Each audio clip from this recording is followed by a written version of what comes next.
Olá, muito boa tarde para todos vocês que nos acompanham. Está começando o Da Hora dessa terça-feira. Hoje a gente vai falar muito de política, saúde, educação, os nossos assuntos internacionais e muito mais. Tudo isso você confere a partir de agora.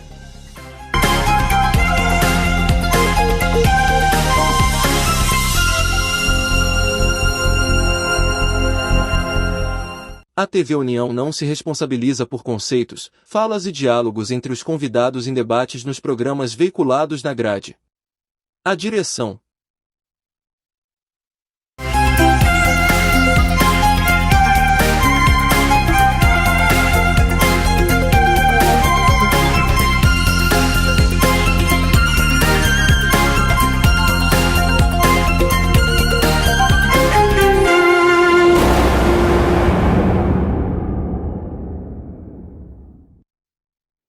É isso, sejam todos muito bem-vindos novamente. Está começando o Da Hora dessa terça, hoje com cara nova. A partir de agora, o Gabriel Henrique vai estar dividindo aqui a bancada comigo, com a Rochelle e com os nossos convidados. Seja muito bem-vindo, Gabriel. Obrigado, Gabriel. Prazer, Fábio. E é isso. Vamos tocar nossos assuntos e, como o Gabriel já adiantou, está aqui com a gente o nosso convidado de toda terça, Fábio Tágera. Tudo bem, Fábio? Seja muito bem-vindo. Tudo bem, Gabriel? Gabriel, é sempre importante.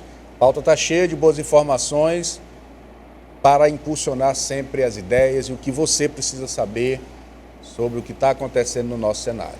É isso. E antes da gente entrar nessas pautas, vamos conhecer um pouco o município de Tauá, com o apoio da Assembleia Legislativa, através do quadro Ceará em Alta.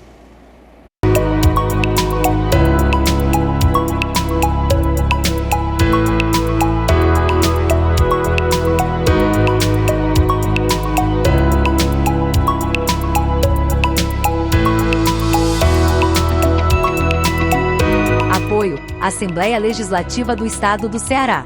Com aproximadamente 60 mil habitantes, Tauá é uma cidade do estado do Ceará, localizado na região Sertão do Inhamuns. É o segundo maior município cearense em área territorial. Tauá conta com inúmeros pontos turísticos, como o Parque da Cidade, Praça Doutor Alberto Feitosa, o Museu Regional do Inhamuns e a Igreja de São José. Para quem gosta de um contato mais próximo com a natureza, Tauá também possui um monumento natural, Serrote do Guinamuiú. Área preservada por lei, lá você pode se aventurar por trilhas ecológicas e, por fim, apreciar uma belíssima vista que o topo oferece. Apoio: Assembleia Legislativa do Estado do Ceará. É isso, uma parte da minha família, por parte de pai, é lá de Tauá. Cidade muito bonita. Quem é que nunca comeu um carneiro? O famoso carneiro do Tauá. Um queijo também, muito bom. E mais uma cidade que a gente aborda aí no nosso quadro, né? Isso, Tauá é uma cidade muito importante para o cenário político, econômico ali da região dos Inhamuns. E como você falou, é rica em potencialidades e a culinária é destaque, com certeza, dali do município de Tauá. Mandar um abraço aí para a Patrícia Aguiar, que é a prefeita. É isso. Gabriel, agora a gente vai falar do quê?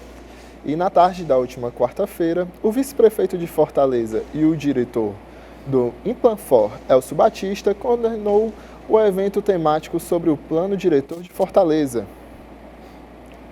A Prefeitura de Fortaleza, através do seu vice-prefeito Elcio Batista, recebeu prefeitos da região metropolitana de Fortaleza para discutir a problemática e soluções de assuntos que são inerentes a todos os municípios, para compor o plano diretor de Fortaleza.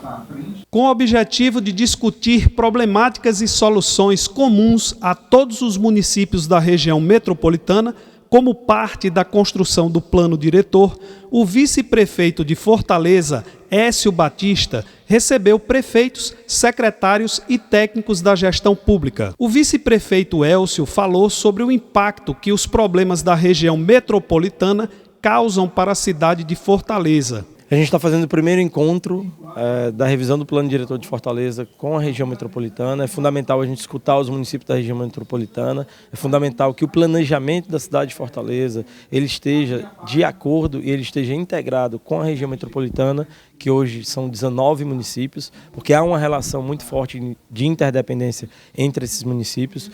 Fortaleza extrapola os próprios limites e impacta os municípios da região metropolitana, bem como também esses municípios, com as suas atividades, com as suas demandas de serviços públicos, de saúde, de educação, de mobilidade, também impactam a cidade de Fortaleza. Falou também sobre a necessidade de integração da região metropolitana com a capital. Essa integração é fundamental para que a gente tanto tenha uma cidade com um plano diretor adequado e preparado para desenvolver a região metropolitana e, ao mesmo tempo, a região metropolitana esteja de acordo com as premissas, com as diretrizes, com os vetores de desenvolvimento social, econômico, ambiental, territorial da cidade de Fortaleza. Elcio Batista comentou que os planos diretores das cidades da região metropolitana também devem ser revisados em sintonia com o de Fortaleza. Ao longo dos próximos 2 meses, a gente vai discutir com os municípios, ouvir os municípios para compatibilizar esses interesses e, de fato, a gente ter uma região metropolitana que se desenvolva de forma sustentável, respeitando sempre e buscando equilibrar sociedade, economia e meio ambiente.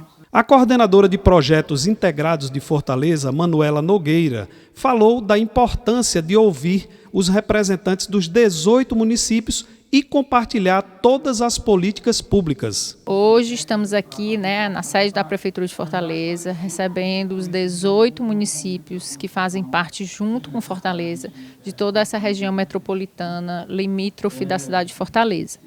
Estamos aqui para essa reunião da revisão do Plano Diretor Participativo da cidade de Fortaleza. Junto com esses 18 municípios, convidamos também 25 órgãos do governo do estado, bem como todos os 30 membros que fazem parte do núcleo gestor responsável por toda a condução desse processo da revisão do Plano Diretor Participativo da cidade de Fortaleza. Então, a ideia é ouvir, compartilhar e iniciar para nos próximos 2 meses a gente integrar todas essas políticas públicas que são necessárias para a gente fazer a revisão dessa legislação de uma lei tão importante para a cidade de Fortaleza. E antes de você fazer seu comentário, Fábio, outra coisa sobre a cidade de Fortaleza, não sei se quem está em casa lembra, mas há umas 2, 3 semanas atrás, o senhor Boris esteve aqui com a gente e ele falou de uma iniciativa de passagem gratuita para quem vai comprar no centro de Fortaleza, e amanhã é o lançamento dessa medida.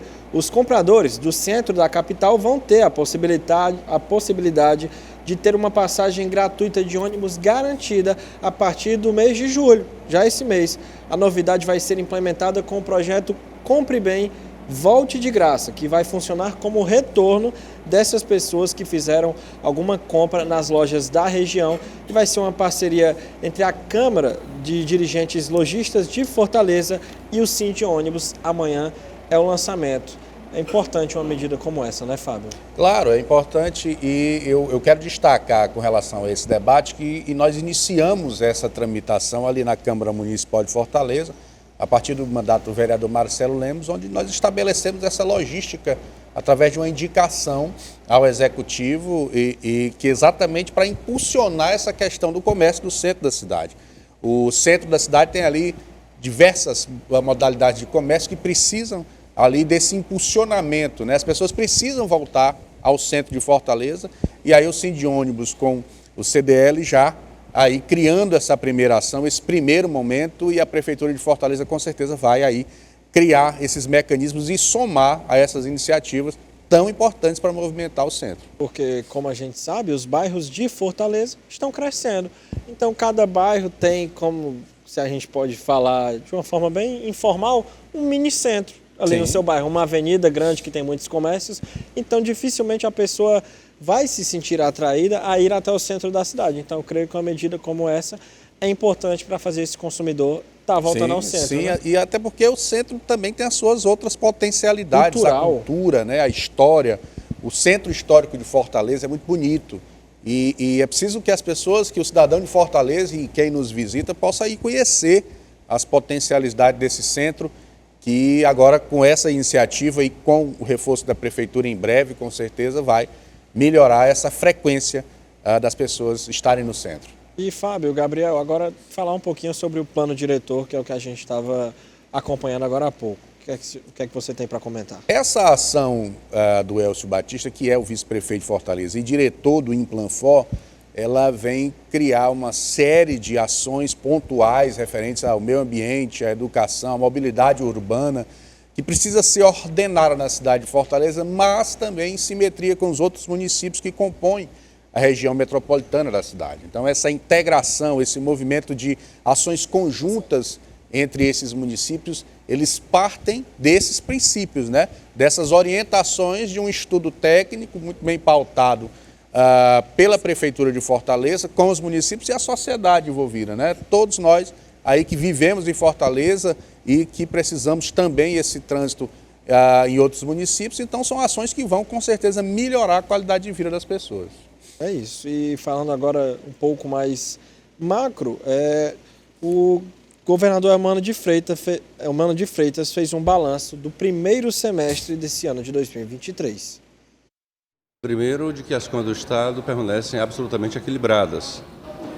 Mesmo que nós tenhamos tido, e todos sabem disso, uma redução de receita em virtude da mudança da legislação tributária ano passado, da Lei Complementar 192 e 194, que mexeu no ICMS, que é uma das principais fontes de receita do Estado do Ceará, nós tomamos as medidas necessárias para garantir que o Estado mantenha seu equilíbrio fiscal, mantenha um padrão de investimento, o que nos permitiu esse ano, por exemplo, já passar para 70% das escolas do Estado do Ceará em tempo integral, de pagar os precatórios do Fundef dos professores, estão preparando a segunda parcela, de garantir o reajuste dos professores no valor do PIS, é um dos poucos estados do Brasil que está implantando 14,95% para os professores da rede pública estadual, nos permitiu fazer reajuste para os agentes comunitários de saúde, isso de maneira sem colocar em risco o equilíbrio fiscal do Estado do Ceará. Nós concluímos várias estradas no Estado, nós lançamos um programa Ceará Sem Fome, nós lançamos e já estamos com o cartão entregue às famílias, as famílias já estão comprando comida, nós já começamos a fazer o mutirão de cirurgias, realizamos mais de 20 mil cirurgias esse ano. Então nós continuamos, portanto, com um Estado que se mantém equilibrado, que sabe que temos um ano ainda que exige de nossa parte muito controle fiscal, para não perdermos o controle das nossas contas, e que ano que vem a economia demonstre sinais de melhora. Toda a avaliação econômica do país é de que o país vai crescer de 2% a 3% esse ano, muito acima do que era esperado, e nós imaginamos que ano que vem nós temos a economia recuperada, em crescimento, o que nos permite também vislumbrar uma arrecadação mais pujante, que nos permite, inclusive, imaginar um Estado com maior capacidade de investimento. Fábio, o que é que você tem a dizer aí sobre a fala do governador, sobre o balanço do primeiro semestre? A gente tem que pautar as questões locais. Em termos de governo do Estado de Ceará, o que a gente consegue observar é o desenvolvimento de ações importantes, como a questão do Ceará Sem Fome, né? Os cartões já estão ali distribuídos, e outras ações também pontuais, como o desenvolvimento de alguns projetos na área de educação e de formação dos alunos, o que é muito importante para o crescimento presente, médio e longo prazo do Estado do Ceará.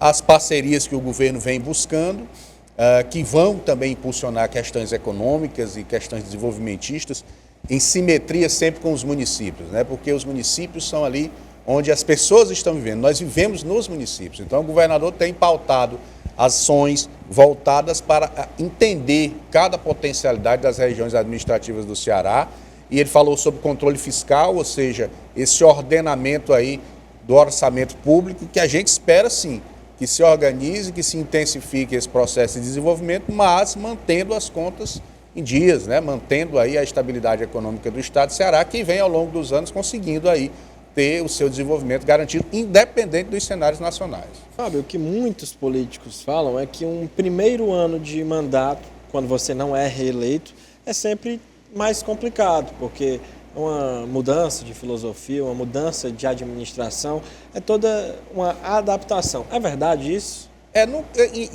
Em alguns casos sim, mas no caso do governador Eumano de Freitas, não. Já vem uma sequência do governador Camilo Santana, né? Isolda fez um trabalho forte aí, e ele recebeu a casa mais ou menos orquestrada de acordo com as tendências, tanto ideológicas como de gestão.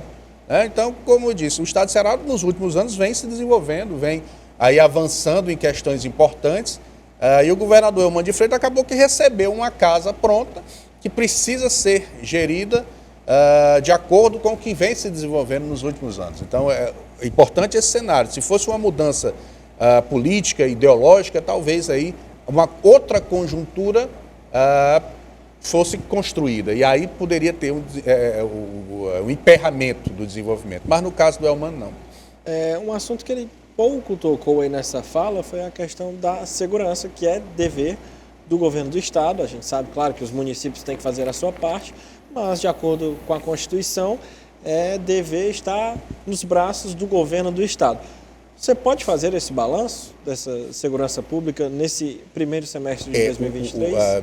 A segurança pública continua sendo um gargalo, aí, um problema muito intenso no estado do Ceará. Nós tivemos ontem, se não me falha a memória, foi ontem, uma viatura da Polícia Militar ali no Conjunto Palmeira foi recebida a bala, né? A gente sabe, por exemplo, que onde existem as maiores incidências do crime e da ação desse crime nos bairros, nas localidades, nos povoados, no interior do estado.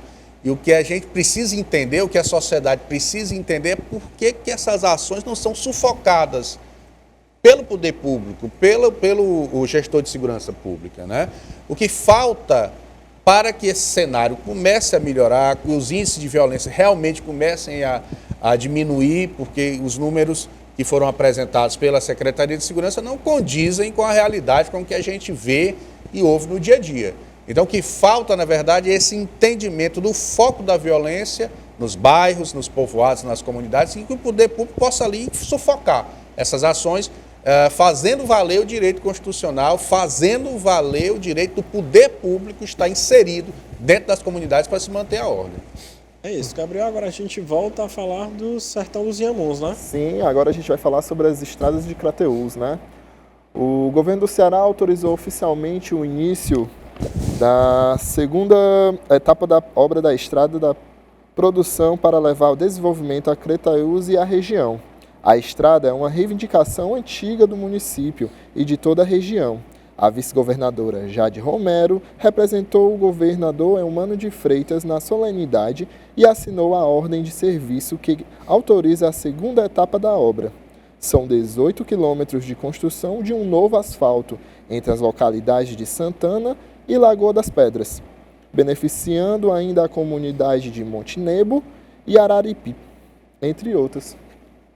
Isso, né, Fábio? É pertinho ali de Itauá, Sertão dos Inhamuns. Sertão dos Inhamuns, hein? E a gente sabe da importância das estradas bem feitas para essas cidades do interior, né? Você tocou num ponto importante. As reestruturações das estradas são fundamentais para todo o processo de crescimento da região. É preciso ter estrada organizada, sem buraco, mas também é preciso atentar para a qualidade desse asfalto, né?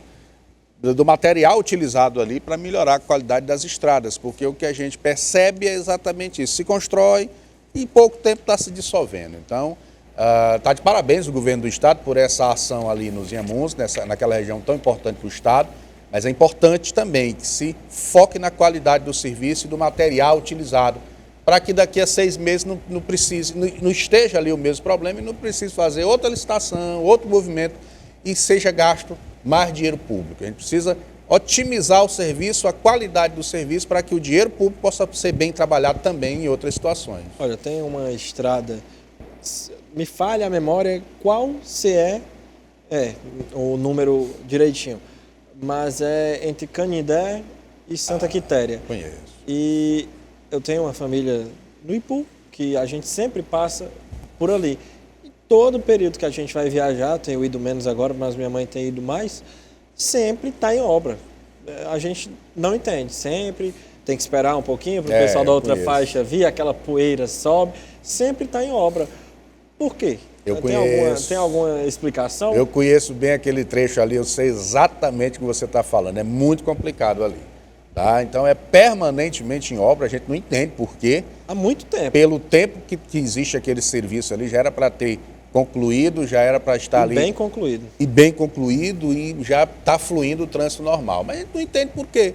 Faz, refaz, parece que não dá certo, falta planejamento. Ontem nós tratamos aqui, gravamos o Olhar Municipal com o Marcelo Mendes e nós falamos exatamente sobre isso, sobre planejamento. Quantas vezes, por exemplo, a Avenida Bezerra de Menezes foi construída, destruída, outro projeto, matou o comércio ali da Bezerra de Menezes e as ações, após anos de obras, agora parece que deu certo. Mas veja, até se concluir, até ficar concreto o negócio, foi quebrado e requebrado e feito de novo.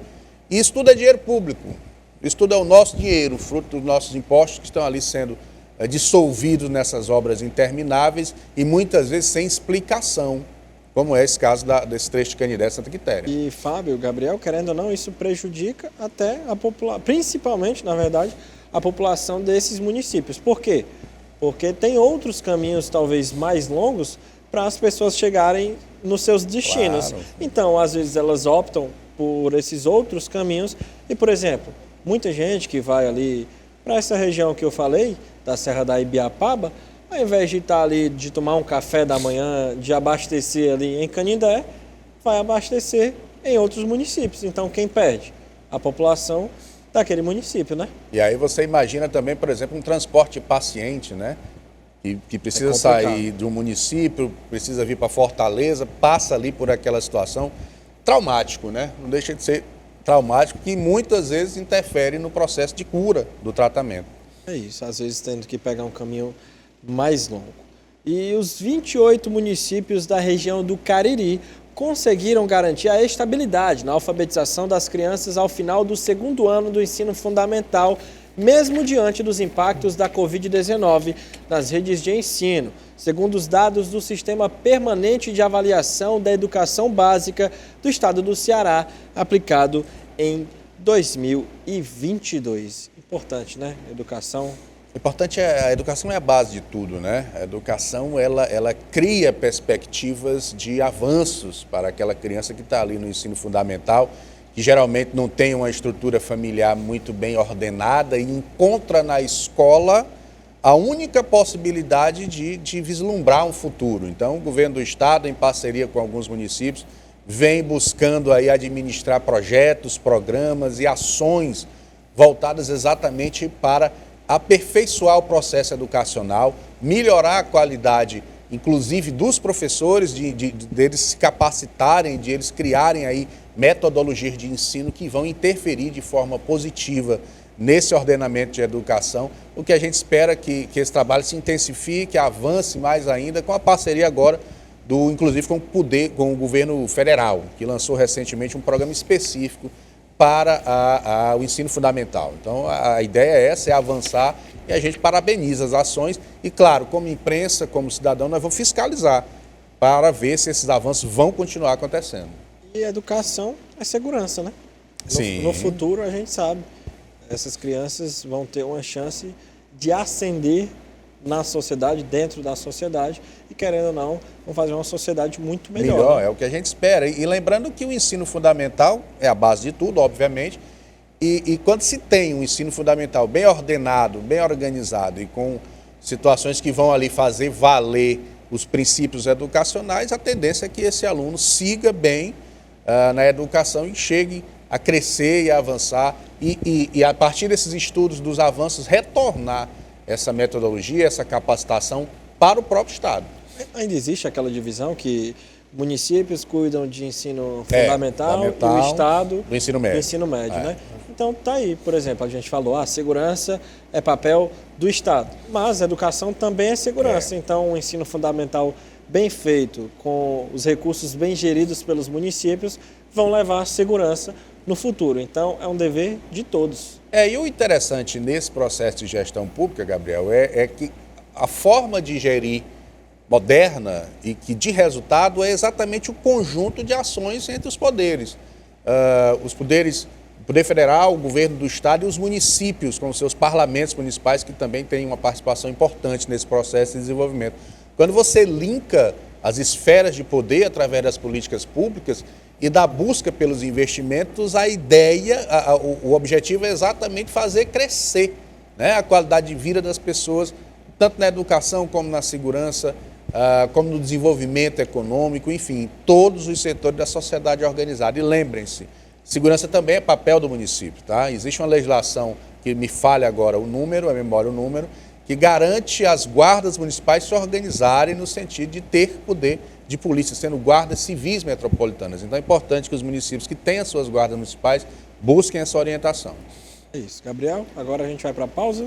Isso, a gente vai para um rápido intervalo e o Da Hora volta já já.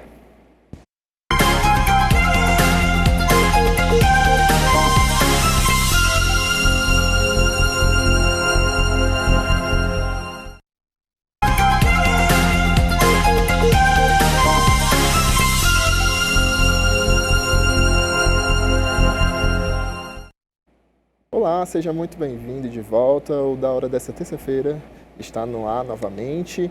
Agora vamos falar um pouco sobre economia, sobre a reforma tributária. Entre os chamados entes da Federação do Brasil, os municípios serão os grandes perdedores caso seja aprovada no Congresso a reforma tributária do governo Lula. Estudos realizados pelo ex-presidente do BNDES, Paulo Rabelo de Castro, aponta que os projetos em discussão prevêem o aumento de arrecadação para a União e para os estados, mas os municípios devem perder 2/3 da arrecadação com tributos.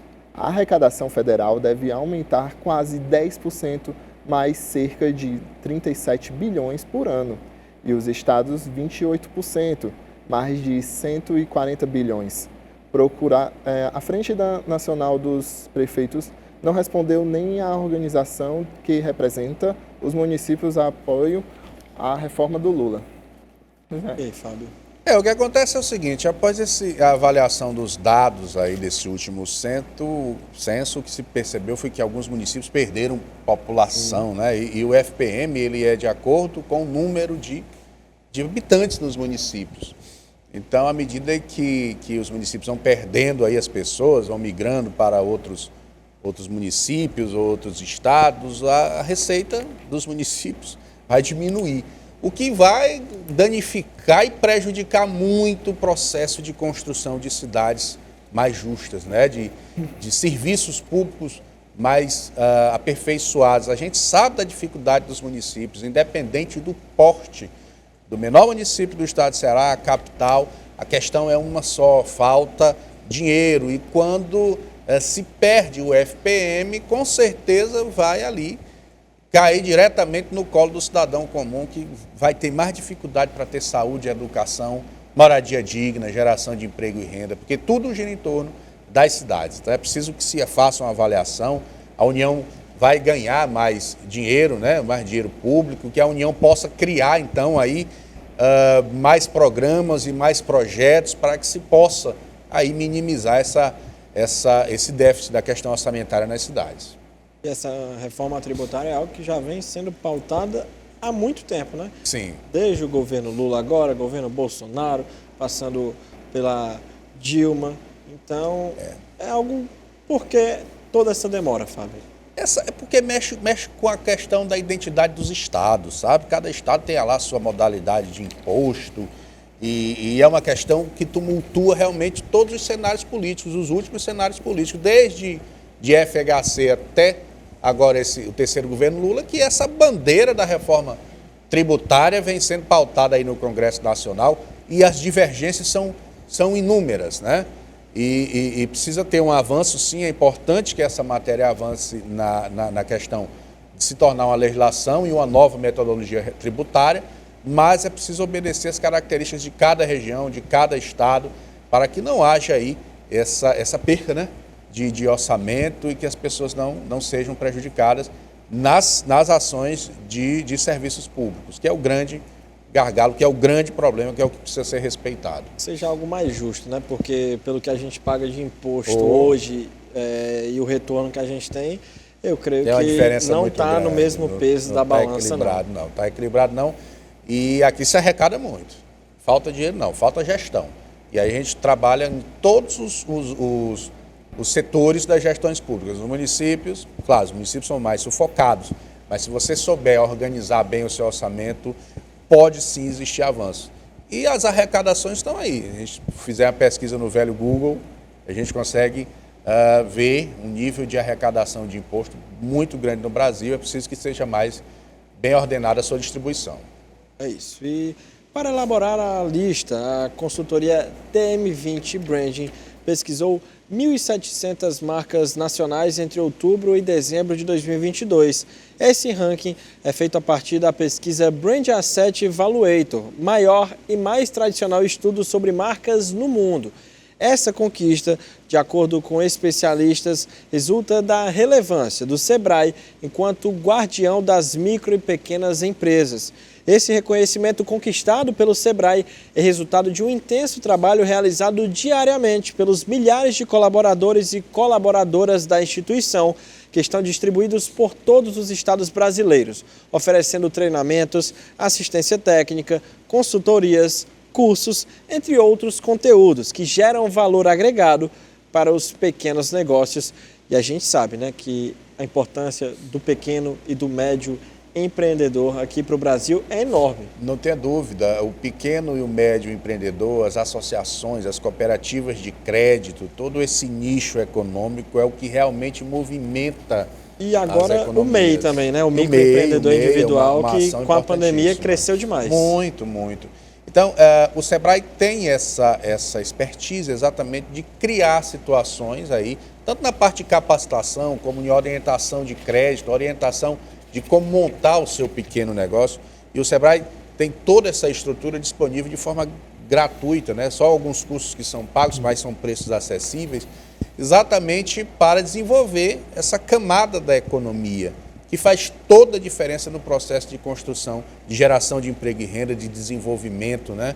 Então, o Sebrae está hoje presente em muitos municípios do Brasil. Aqui no Ceará existem os polos em cada região administrativa, onde o pequeno empreendedor pode procurar ali a sua orientação para abrir a sua MEI, para ter um plano de negócios, né? Muita gente pensa que os planos de negócios são só para as grandes empresas. Não, os planos de negócio também são para o pequeno, para o borracheiro, para o pequeno empreiteiro, né? Para a confeiteira, todo mundo aquela pode ter lanchonete do bairro. A lanchonete do bairro, o espetinho do bairro tradicional. Então, toda essa gama aí de empreendedores podem ter uma orientação coerente para a gestão eficiente do seu negócio. E o Sebrae, aí, ao longo dos anos, vem desenvolvendo um trabalho muito forte nesse sentido e vale aí toda essa homenagem e essa relevância na questão da marca do Sebrae. É justa essa boa avaliação. Não tenha dúvida, é importantíssimo e, repito, é o que movimenta a base desse país, é o pequeno. Gabriel, agora o assunto é política, né? Política sobre a direção do PDT. A direção nacional do Partido Democrático Trabalhista assumiu a diretoria da sigla no Ceará, após a reunião da executiva da legenda, ocorrida nesta segunda-feira, em Brasília. A decisão se deu após a convocação por aliados do senador Cid Gomes de uma reunião extraordinária do PDT do Ceará. Para a próxima sexta, Cid disputa a presidência estadual do partido com o deputado André Figueiredo, à frente do partido há quase 2 décadas. E esse cenário, né, político que o André Figueiredo já está há 2 décadas, né? André Figueiredo, eu conheço um pouco a história do PDT, eu fui do PDT há uns anos atrás e conheço bem a política lá dentro. O que me causa estranheza é esse tipo de pauta ainda, né, ter circulação nos mecanismos de comunicação. Porque, veja, uma disputa interna partidária, uma briga exclusivamente pelo poder de uma caneta partidária, não contribui com absolutamente nada no processo político real, que é a política que deve existir para melhorar a qualidade de vida das pessoas. Então, essa novela, André Figueiredo, Cid, essas ramificações, essas polarizações dentro do PDT, não tem uma representatividade lá para o cidadão do Janguru Sul, lá para o cidadão do Conjunto Ceará, que precisa, sim, da política real, daquela política que funciona, daquela política que vai ali melhorar a qualidade de vida, diminuir as questões das grandes desigualdades sociais que a gente consegue observar no estado de Ceará, na cidade de Fortaleza. Então, essas picuinhas devem ser aí resolvidas e o PDT deve ter aí uma nova gestão, seja a manutenção do André Figueiredo, que é um histórico pedetista desde lá dos primórdios, desde lá da juventude do PDT, que o André Figueiredo está por lá, como essa questão do Cid, né? Que aí cria aí uma nova ramificação, mas sem muito contexto histórico. Você falou de André Figueiredo e Cid Gomes, mas Ciro Gomes também não está nessa briga, por detrás dos panos, quem sabe? O Ciro tem uma postura hoje em defesa, inclusive, do André Figueiredo, né? Uma questão, uma orientação que vem aí com o Lupe, né? Entre Ciro e Lupe, que estão construindo a manutenção do André Figueiredo. Ciro vem defendendo a manutenção do André Figueiredo, isso é um fato, né? E contrapondo aí com o irmão, com o senador Cid Gomes, e essa panela pedetista parece que está a ponto de estourar e aí causar muito prejuízo para a história política do PDT, que é um partido histórico no Ceará e de muitas lutas, de muita contribuição, tanto nos parlamentos como quando esteve à frente de gestões. Gabriel, agora a gente vai falar do que o Fábio comentou, né? Do carro de polícia que foi alvejado. Pode falar aí pra gente. Teve uma viatura da Polícia Militar, foi alvejada a tiros enquanto fazia o patrulhamento no bairro Conjunto Palmeiras, em Fortaleza. Segundo a PM, diligentes continuam sendo realizadas para identificação e prisão dos demais suspeitos. O bairro Conjunto Palmeiras é uma das áreas mais afetadas pela guerra entre as duas facções criminosas, por território para o tráfico de drogas. Moradores afirmam que há tiroteios frequentes e expulsões de moradores no Conjunto Palmeiras, toda a região do Conjunto Palmeiras. Aquela região é uma das mais problemáticas quando a questão é disputa, né, pelos espaços, pelo crime organizado, as facções criminosas que dominam aí, principalmente as periferias da cidade de Fortaleza, e parece que no Conjunto Palmeiras essa realidade ela ainda é mais volumosa, né? Ainda os índices de violência ali são muito grandes, as pessoas são expulsas das suas casas, né? As pessoas não têm paz para ir e vir, ou seja, qualquer cidadão comum, aí eu vou voltar para o primeiro comentário no primeiro bloco, qualquer cidadão comum sabe onde o crime atua, onde o crime tem aí os seus tentáculos, né? Muito bem ordenados, muito bem fincados. Será que a inteligência da Secretaria de Segurança Pública não sabe? Será que o poder de polícia investigativa desse Estado não sabe onde o crime atua? Eu não quero acreditar nisso, né? Eu não quero acreditar nisso. Ou seja, é preciso que haja um ordenamento de ações voltadas para estancar a ação dos meliantes, para acabar com a ação do crime organizado. É preciso que haja todo um conjunto de ações, todo um ordenamento, um planejamento voltado para ocupar os espaços. Essa é uma bandeira que a gente vem debatendo nos últimos anos, ocupar os espaços. Primeiro com repressão, mas é com repressão mesmo, com força de polícia mesmo. E depois com os outros serviços públicos organizados, o esporte bem feito, a cultura bem feita nos bairros, aproveitando os espaços públicos para exatamente oxigenar com ações reais que possam garantir aí a qualidade de vida e a segurança das pessoas. Então, um fato como esse muito entristece a sociedade, ou seja, a própria polícia, que deveria ter ali a força para fazer valer a ordem, é recebida a bala. É isso. Direção, dá tempo a gente falar sobre esse outro tema ou a gente vai para o intervalo? A gente vai falar de um tema muito pertinente que a gente também tem abordado no Da Hora nas últimas semanas, porque a enfermagem parou as atividades em reivindicação pelo pagamento do piso da categoria. Já a Justiça do Ceará afirma que a greve foi realizada de forma ilegal.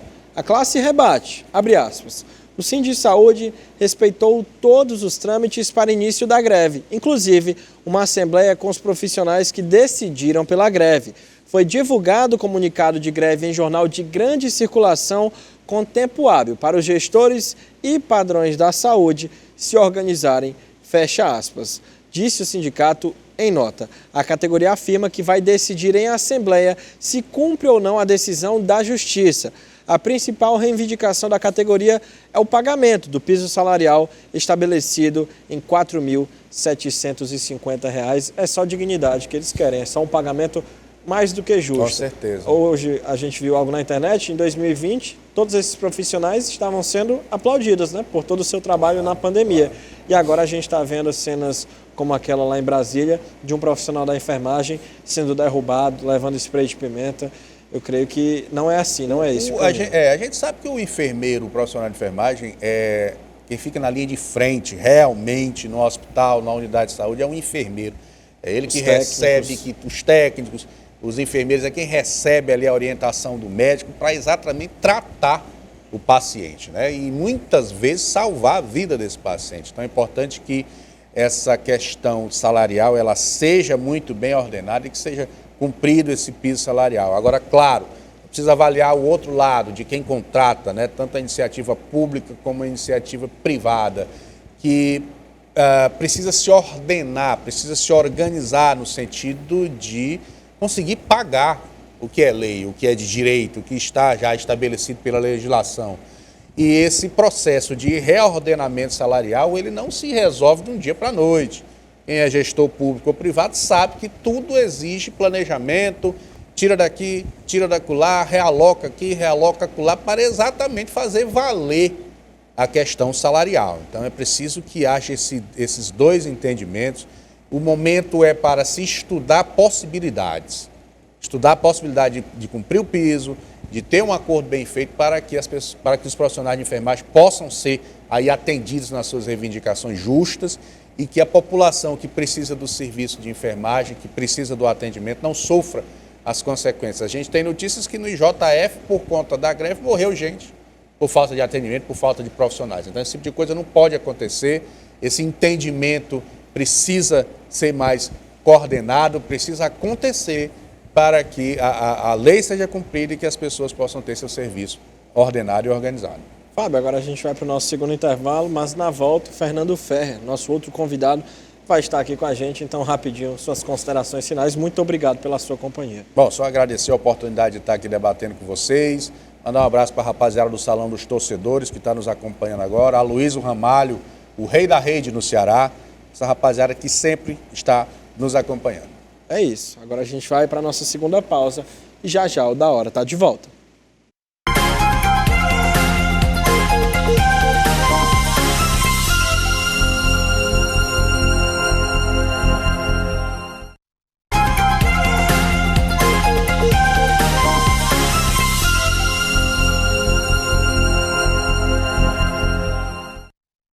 Estamos de volta com o Da Hora desta terça, como eu anunciei no bloco anterior, que agora estaria conosco aqui, o advogado trabalhista Fernando Ferrer. Tudo bem, Fernando? Ele que já está aqui conosco na TV há mais de 20 anos. Seja muito bem-vindo ao Da Hora dessa terça. Obrigado, Gabriel. Gabriel, aqui laudiado por dois, Gabriel. É uma honra estar de volta. Agradecer a você, telespectador, cadeira cativa aqui do União.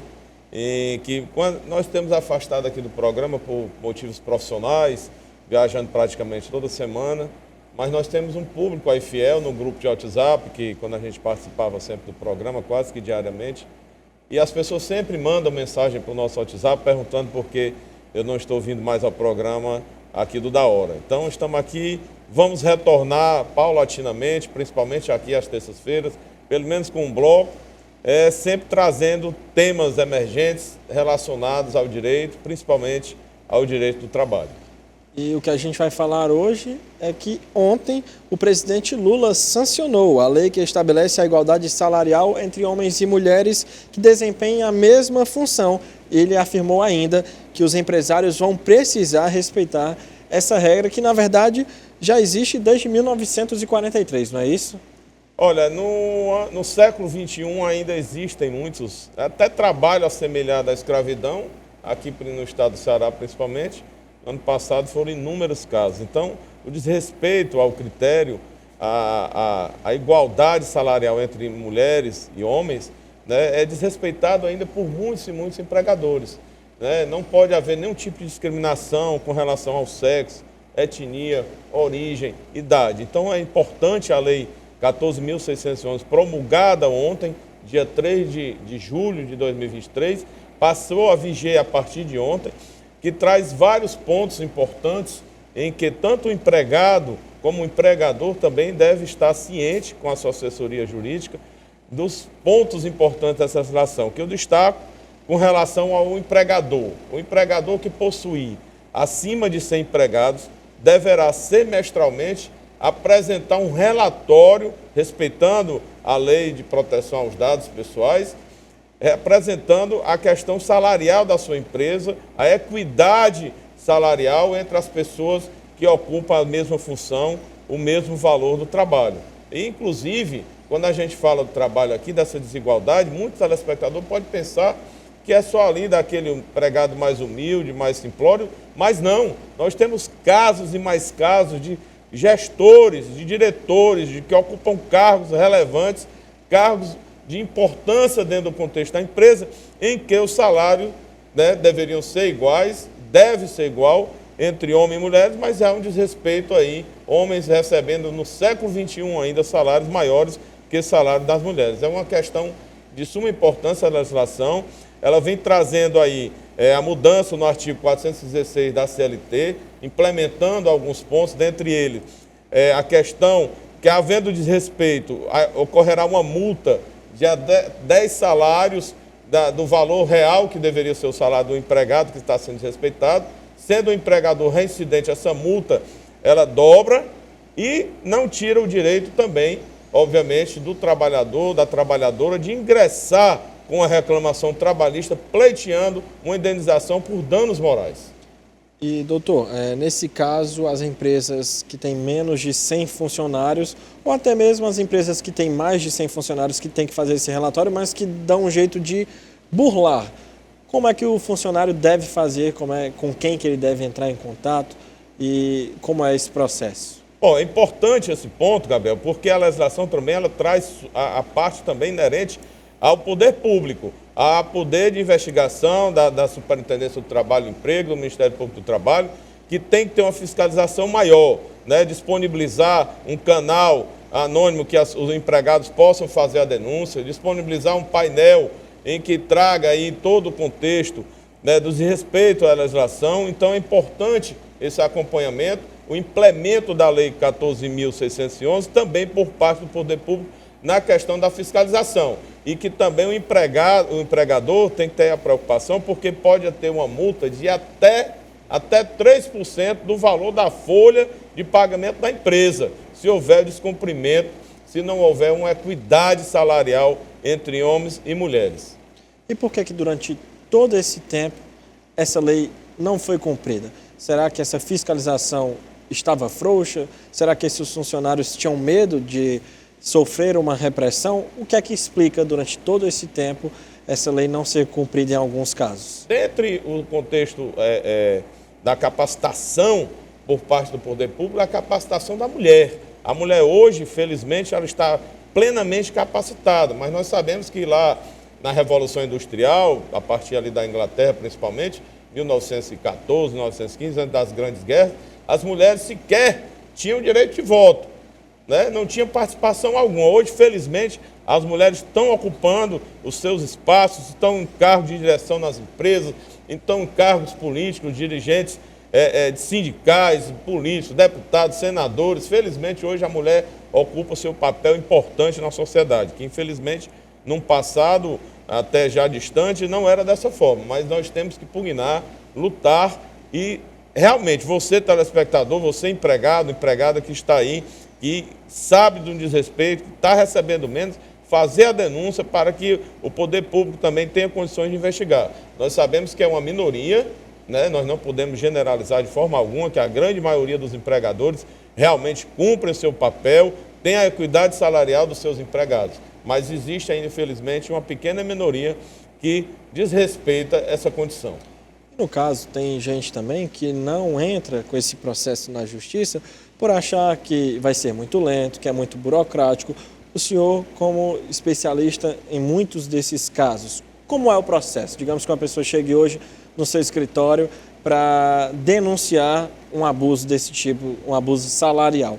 Como é o processo? Muito importante, Gabriel. O papel da Justiça do Trabalho no Brasil é um papel fundamental, um papel social de alta relevância, é uma justiça célere, uma justiça imparcial, competente e que dá resultado urgente aos processos na Justiça do Trabalho. Não só com relação à discriminação, como eu disse, não pode ocorrer qualquer tipo de discriminação, seja de sexo, seja de origem, seja de idade, seja de etnia, tem que ter uma equidade entre todos. Então, você realmente, telespectador, que está sendo desrespeitado com esse ponto, exercendo a mesma função, recebendo um salário menor do que um outro empregado, pega o contra-cheque, procura uma grande assessoria jurídica e entra com a reclamação trabalhista, porque a Justiça do Trabalho ela tem um resultado fundamental e de suma relevância para a sociedade e o trabalhador, de forma alguma, pode ser coagido ou ficar com medo de entrar na justiça por qualquer tipo de represália, porque a Justiça do Trabalho é uma justiça que realmente dá resultado nesse país.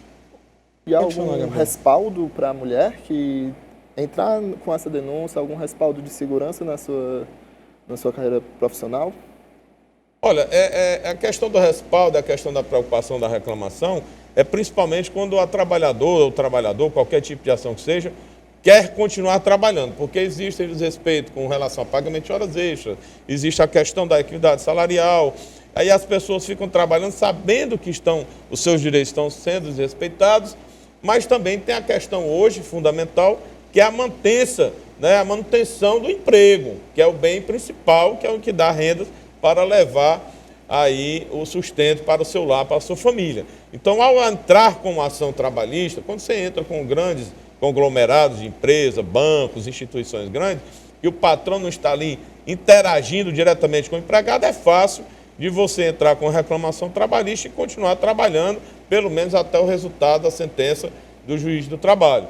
Mas quando é uma empresa menor, uma empresa pequena, realmente fica muito difícil, porque um dos principais da relação de trabalho, do contrato de trabalho, é a confiança, né? O empregado trabalhando ali com a desconfiança, porque obviamente está sem receber seus direitos trabalhistas, sem receber equitativamente o salário que deveria receber, horas extras, às vezes o FGTS, e o empregador, ao receber a ação, pode ter uma represália e um perigo. Então, o nosso humilde aconselhamento é que, ao dar entrada na ação, realmente afastar e pedir uma rescisão indireta por descumprimento do contrato de trabalho. Agora, ocorre que as pessoas às vezes também não querem entrar porque não querem perder o seu emprego. Então, cabe a cada um avaliar, não é o advogado ou a advogada que vai fazer essa avaliação. Mas, então, a pessoa trabalhando, tendo esses direitos respeitados, deve se munir de todas as provas, documentos, e-mails, WhatsApps, até gravações, para que, quando for demitido ou decidir entrar com a ação, ter as provas cabais para munir o processo trabalhista, para que dê amparo a uma sentença favorável ao seu processo. É isso, doutor. Acho que deu para tirar todas as dúvidas, deu para explicar muito bem sobre essa lei trabalhista, porque, infelizmente, nosso tempo está chegando ao fim. Agradecer demais a sua presença e os seus esclarecimentos. Eu que agradeço a TV União, agradeço a vocês, Gabriel e Gabriel, ao telespectador da TV União. Estaremos de volta, como eu disse, aqui às terças-feiras, sempre, pelo menos em um bloco. Depois podemos ir aumentando a participação.